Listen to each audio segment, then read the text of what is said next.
दोस्तों, प्रधानमंत्री नरेंद्र मोदी अपनी बनाई हुई छवि, अपनी ही गढ़ी हुई छवि की वजह से एक बहुत मुश्किल या फिर कह लीजिए बहुत ही गंभीर संकट से जूझ रहे हैं।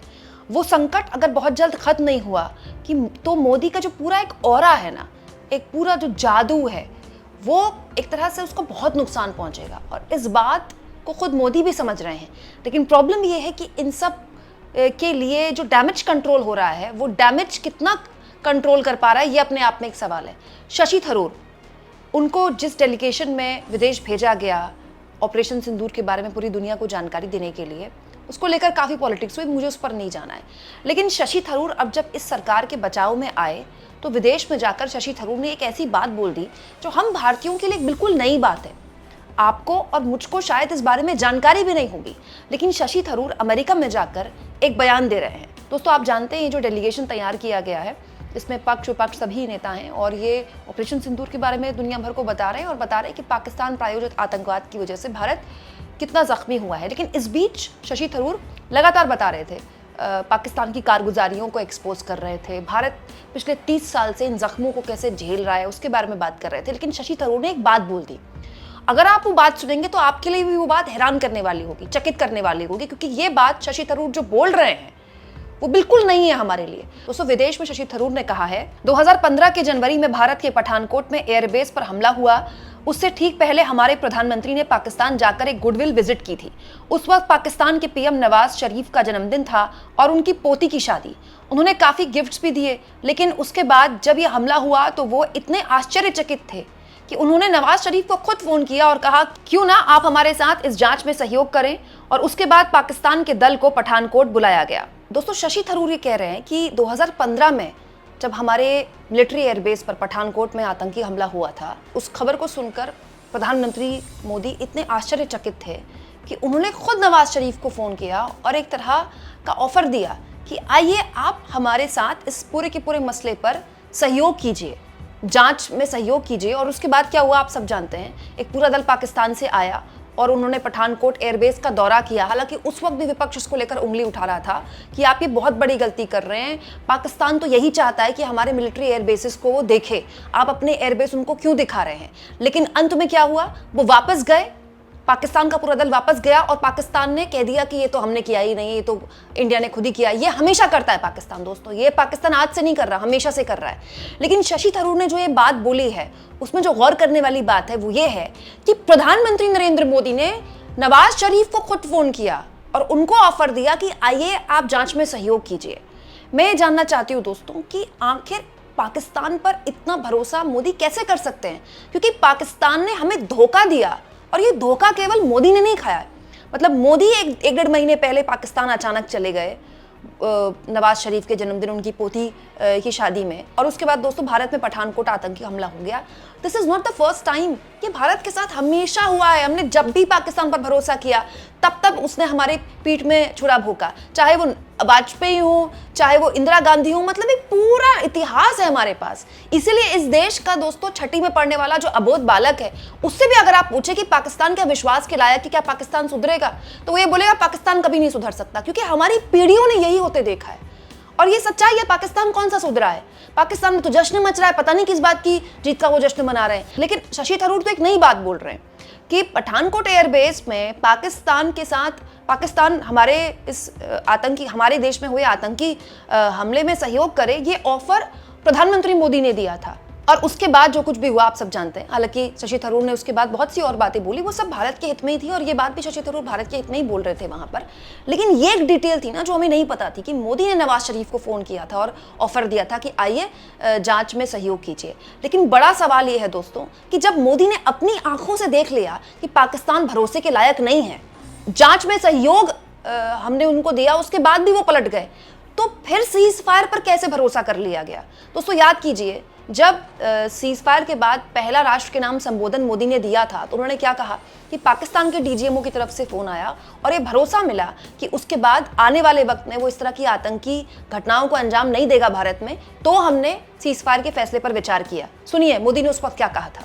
पाकिस्तान की तरफ से जब ये कहा गया कि उसकी ओर से आगे कोई आतंकी गतिविधि और सैन्य दुस्साहस नहीं दिखाया जाएगा तो भारत ने भी उस पर विचार किया। तो बड़ा सवाल यह है दोस्तों कि प्रधानमंत्री मोदी ने तो खुद पठानकोट हमले से पहले पाकिस्तान जाकर, उसके बाद पठानकोट हमले में भारत ने पाकिस्तान को बुलाया, एक गुडविल था भाई, ये बहुत बड़ी बात थी। उसके बावजूद भी पाकिस्तान पलट गया। तो मोदी ने खुद देखा है कि पाकिस्तान भरोसे के लायक नहीं है, तो फिर क्या सोचकर एक बार फिर से सीज फायर कर दिया गया, सिर्फ इस बात पर कि पाकिस्तान ने कहा कि वो अब आतंकी हमला नहीं करेगा। ये एक ऐसा सवाल है दोस्तों कि प्रधानमंत्री मोदी ने इस सवाल का जवाब अब तक देश को नहीं दिया है, ना ही उनकी पार्टी दे रही है। देखिए, आप विपक्ष को पाकिस्तान परस्त कह सकते हैं, राहुल गांधी को निशाने पाकिस्तान कह सकते हैं, लेकिन ये बात अब लोगों के गले नहीं उतर रही है, क्योंकि राहुल गांधी या विपक्ष आपके साथ था पूरे वक्त में, पूरी कवायद में, लेकिन आपने सीज फायर क्यों किया, इसका जवाब किसी को नहीं मिला है।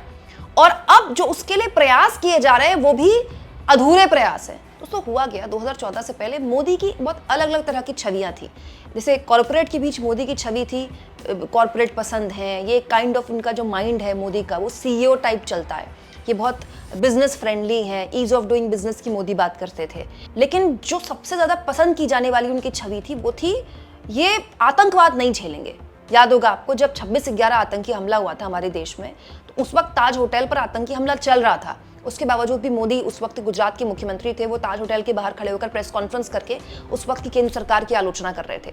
उसके बाद 2014 से पहले जब चुनाव प्रचार हुआ, तब भी मोदी ने कहा कि सेना में कमी नहीं है, सरकार में कमी है। उसके बाद दोस्तों हमारे 2019 के चुनाव से पहले हम पर एक बार फिर आतंकी हमला हुआ और हमने सर्जिकल स्ट्राइक की, एक बार नहीं, दो बार सर्जिकल स्ट्राइक की। तो 2014 में मोदी के बयान, 2019 में सर्जिकल स्ट्राइक, इससे मोदी को राजनीतिक तौर पर बहुत लाभ मिला। एक छवि गढ़ी गई मोदी की कि ये पाकिस्तान का आतंकवाद झेलने वाला नेता नहीं है। लेकिन उस छवि को एक बहुत बड़ा धक्का लगा है कि एक आप तब आपने सीज फायर के लिए मान गए आप, जब आपकी सेना का भयानक तरीके से अपर हैंड था। 9 आतंकी ठिकानों को खत्म कर देना, 11 एयरबेस तबाह कर देना। मैं आपको बता रही हूँ, बार बार मैं ये बात बोल रही हूँ, हमारे बच्चे किताबों में पढ़ेंगे, इतना शानदार काम किया ऑपरेशन सिंदूर के जरिए हमारी सेना ने। तब जब आप पाकिस्तान को किसी भी हाल में किसी भी चीज के लिए मजबूर कर सकते थे, आपने उसकी गर्दन दबोच रखी थी, आप उससे लिखित में कोई आश्वासन ले सकते थे, आप उससे कह सकते थे कि ये हमारे पास लिस्ट है, आप ये आतंकवादी हमें सौंपिए।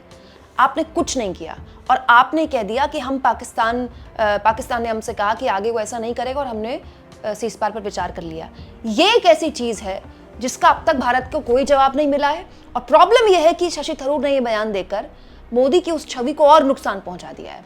अब तो देश फिर यह सवाल पूछेगा कि ये वही मोदी हैं जो नवाज शरीफ के घर चले गए उनके परिवार से मिलने के लिए, फिर देश पर आतंकी हमला हो गया, फिर उन्होंने नवाज शरीफ को फोन करके कह दिया कि आइए पाकिस्तान को अब इनवाइट करते हैं कि आप हमारे साथ जांच में सहयोग कीजिए। मैं ये बिल्कुल नहीं कह रही हूँ कि दोस्तों मोदी ने गलत किया, क्योंकि उस वक्त मोदी देश के प्रधानमंत्री के तौर पर फैसला ले रहे थे।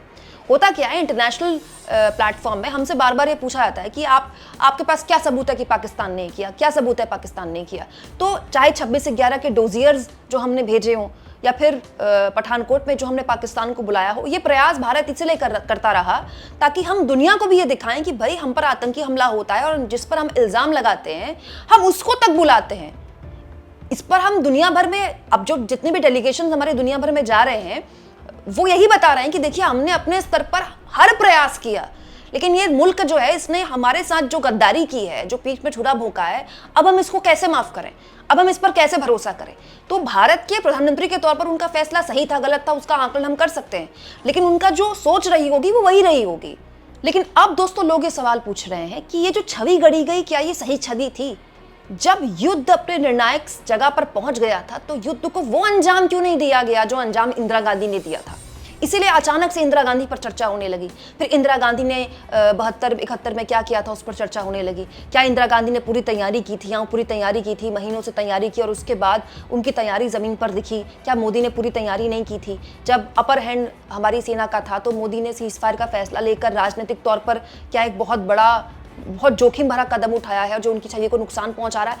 ये ठीक नहीं है मोदी के लिए, क्योंकि ये वही इंदिरा गांधी है जिनको लोकसभा के अंदर से लेकर वो संसद के बाहर तक लगातार आलोचना करते रहते हैं। तो देखिए मोदी अगर संसद में कभी भी कोई बयान देते हैं तो उसमें नेहरू हो या इंदिरा गांधी हो या राजीव गांधी हो, उनकी बहुत आलोचना होती है।